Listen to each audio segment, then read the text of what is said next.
स्वागत है आपका यूट्यूब के E2 अड्डा चैनल पे। तो हम लोग सीटेट के लिए प्रैक्टिस कर रहे हैं और आज हम बाल विकास से जो प्रश्न आते हैं उसके लिए प्रैक्टिस करेंगे।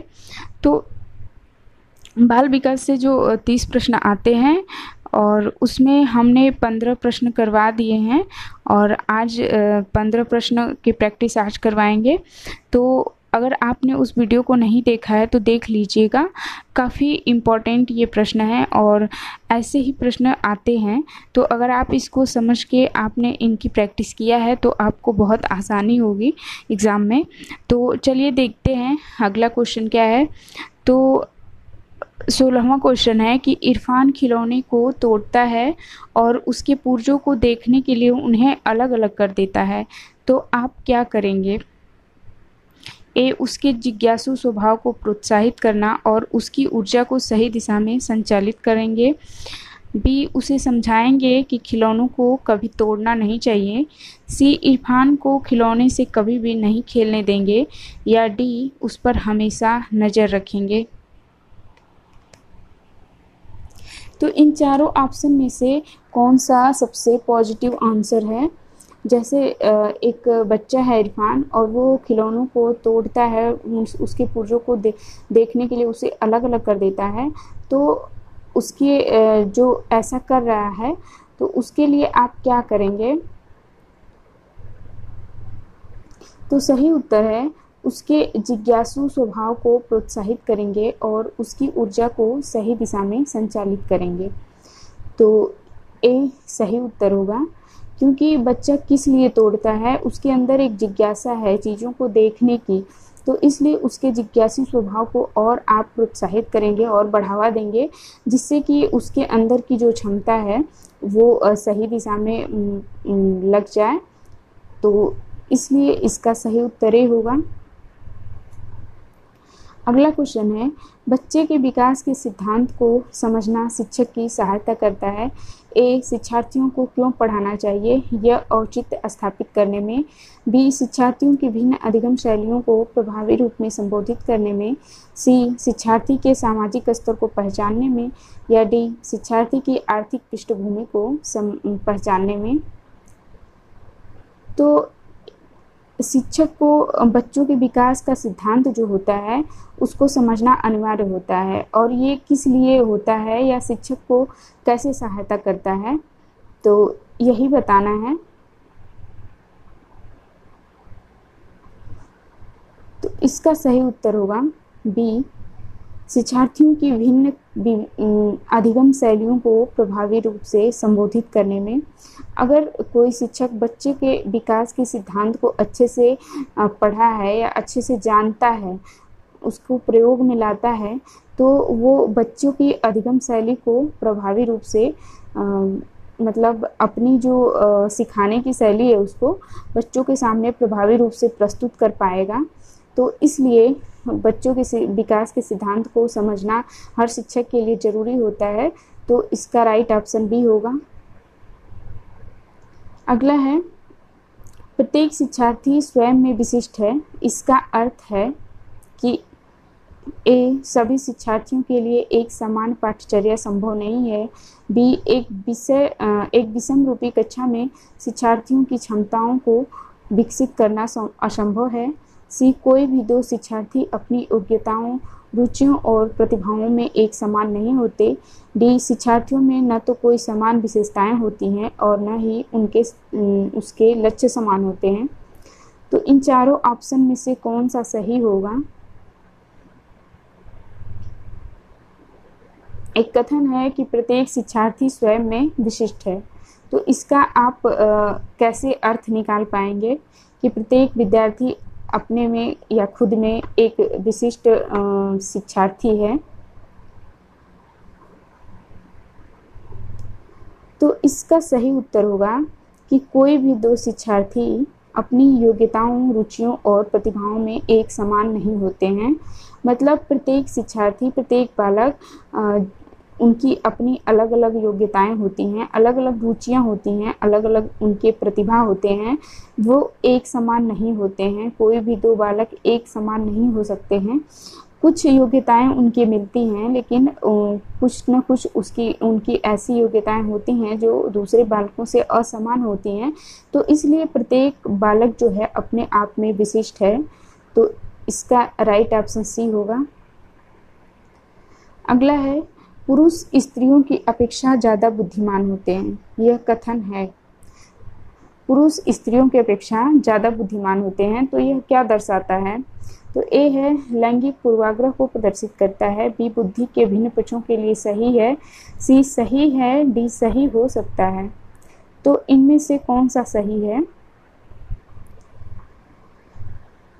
तो इसका सही उत्तर होगा ए, लैंगिक पूर्वाग्रह को प्रदर्शित करता है। जहाँ पर भी किसी स्त्री जाति या पुरुष जाति में भेद किया गया हो या उनको अलग अलग दिखाया गया हो, तो ये लैंगिक पूर्वाग्रह को प्रदर्शित करता है। तो इसलिए यहाँ पे स्त्री और पुरुष के बीच में भेद किया गया है, उनके बीच में अंतर बताया गया है। तो इसलिए ये लैंगिक पूर्वाग्रह होगा। तो इसका राइट ऑप्शन ए होगा। अगला क्वेश्चन है, क्रिस्टीना अपनी कक्षा को क्षेत्र भ्रमण पर ले जाती है और वापस आने पर अपने विद्यार्थियों के साथ भ्रमण पर चर्चा करती है। तो यह क्या संकेत करता है, किस ओर संकेत करता है? ए, आकलन के लिए सीखना। बी, आकलन का सीखना। सी, सीखने का आकलन। या डी, सीखने के लिए आकलन। तो इन चारों ऑप्शन में से कौन सा सही होगा?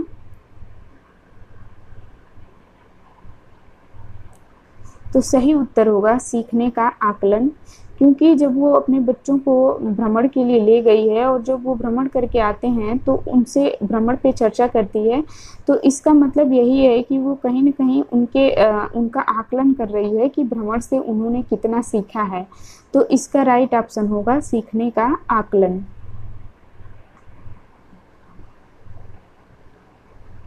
अगला क्वेश्चन है, मानव विकास कुछ विशेष सिद्धांतों पर आधारित है।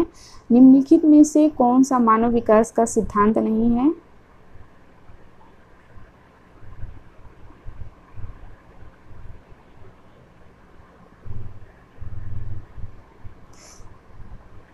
ए है, सामान्य से विशिष्ट की ओर। बी, प्रतिवर्ती। सी, निरंतरता। डी, अनुक्रमिकता। तो इसका राइट ऑप्शन होगा बी, प्रतिवर्ती। प्रतिवर्ती का मतलब होता है कि मतलब दोबारा किसी चीज़ को करना।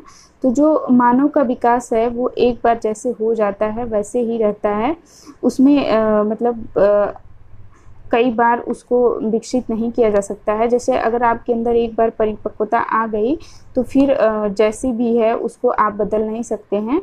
तो इसका राइट ऑप्शन यही होगा। और ये सारे मानव विकास के सिद्धांत पर आधारित हैं। तो सामान्य से विशिष्ट की ओर, निरंतरता, अनुक्रमिकता, ये सभी सामान्य विकास के सिद्धांत हैं।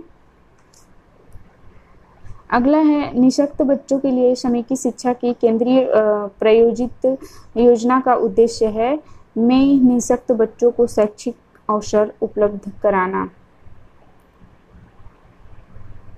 ए, मुक्त विद्यालयों में। बी, ब्लाइंड रिलीफ एसोसिएशन के विद्यालयों में। सी, नियमित विद्यालयों में। या डी, विशेष विद्यालयों में। तो जो निःशक्त बालक होते हैं वो उनके लिए जो है किस प्रकार के विद्यालय में आप उनको पढ़ाना चाहेंगे? तो समेकित शिक्षा जो है केंद्रीय प्रायोजित योजना है और ये बताती है कि निःशक्त बच्चों को कहाँ पर पढ़ाना चाहिए, किसके साथ पढ़ाना चाहिए।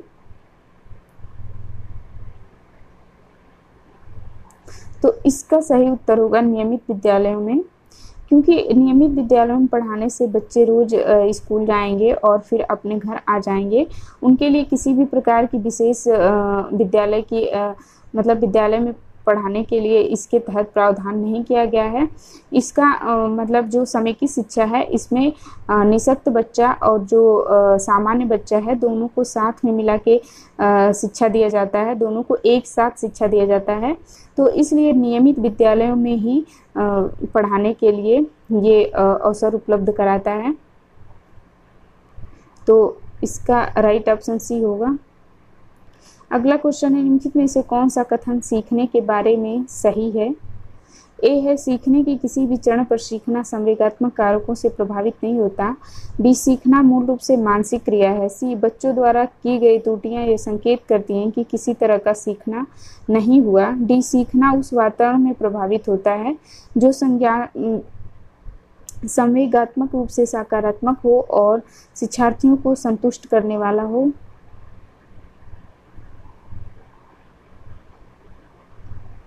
तो इसका सही उत्तर होगा सीखना उस वातावरण में प्रभावित होता है या प्रभावी होता है जो संवेगात्मक रूप से सकारात्मक हो और शिक्षार्थियों को संतुष्ट करने वाला हो।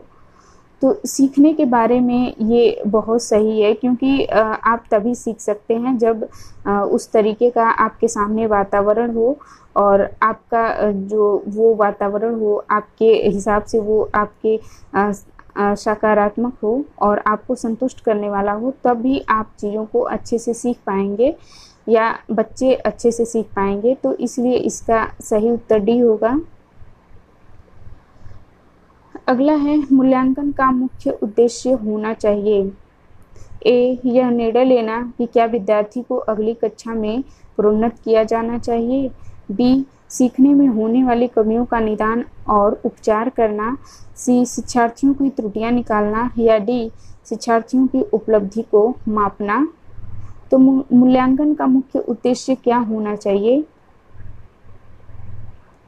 तो सही उत्तर है सीखने में होने वाली कमियों का निदान और उपचार करना। तो मूल्यांकन का मतलब ही यही होता है कि जब आप मूल्यांकन करते हैं तो पता चलता है कि बच्चों में कमी क्या है और फिर आप उसका निदान और उपचार करते हैं, जिससे कि वो एक अच्छे से चीज़ों को सीख पाता है।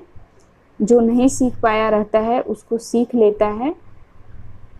तो राइट ऑप्शन बी होगा।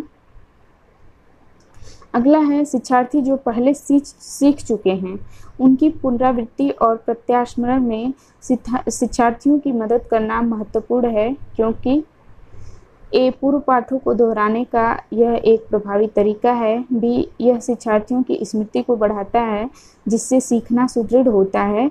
सी यह किसी भी कक्षा अनुदेशन के लिए एक सुविधाजनक शुरुआत है। डी नई जानकारी को पूर्व जानकारी से जोड़ना सीखने को समृद्ध बनाता है। तो इनमें से चारों ऑप्शन में से सबसे सटीक आंसर कौन सा होगा?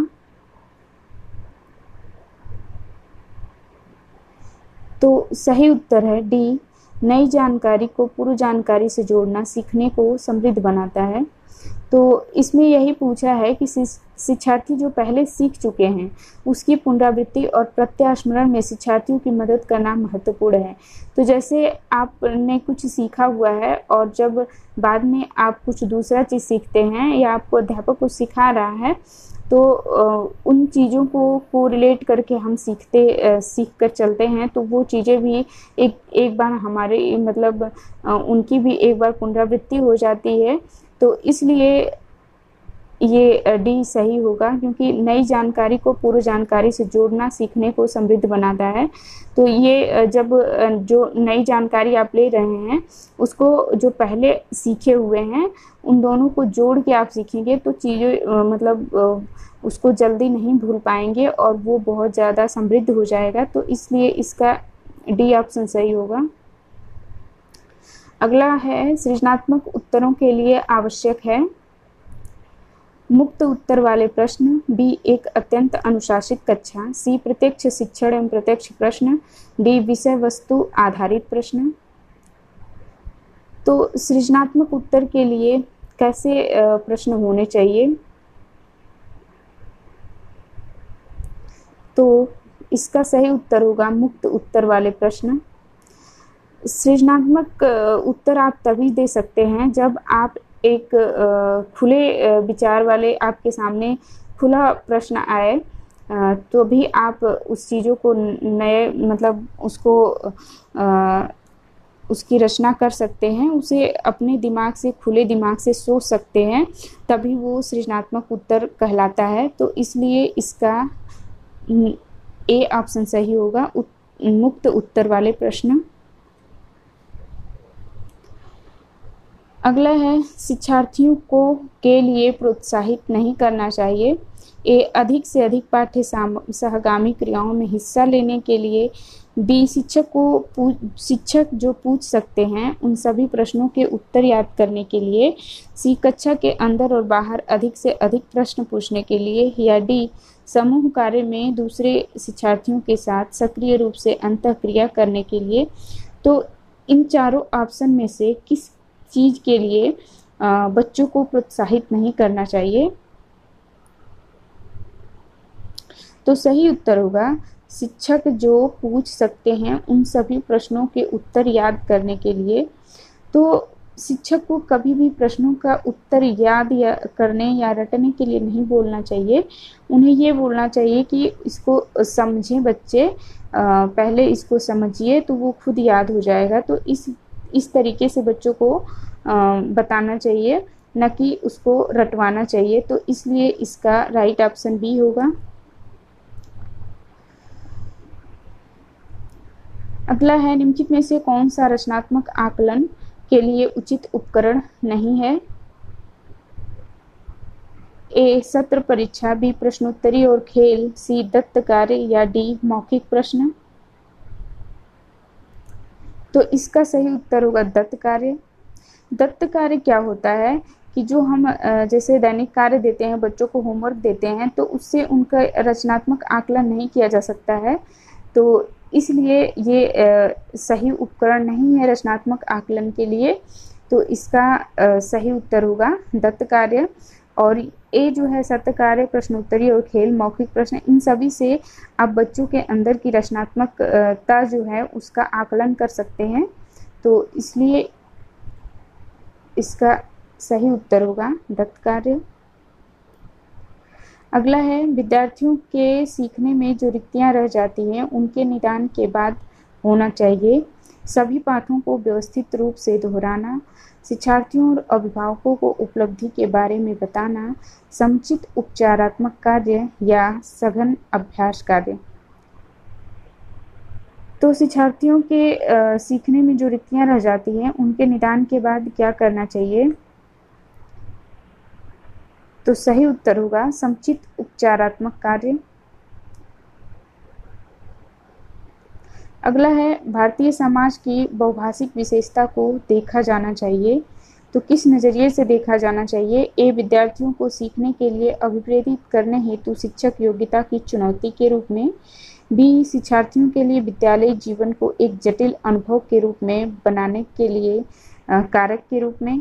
या सी शिक्षण अधिगम प्रक्रिया में बाधा के रूप में। या डी विद्यालय जीवन को समृद्ध बनाने के संसाधन के रूप में। तो एक भारतीय समाज की बहुभाषिक विशेषता को किस नज़रिए से देखना चाहिए? तो सही उत्तर होगा विद्यालय जीवन को समृद्ध बनाने के संसाधन के रूप में। तो इस प्रकार से हमने इन 15 क्वेश्चनों को की प्रैक्टिस किए हैं और ऐसे ही प्रश्न आते हैं सीटेट में। तो इसी के आधार पे आप और भी प्रश्नों की प्रैक्टिस करिएगा।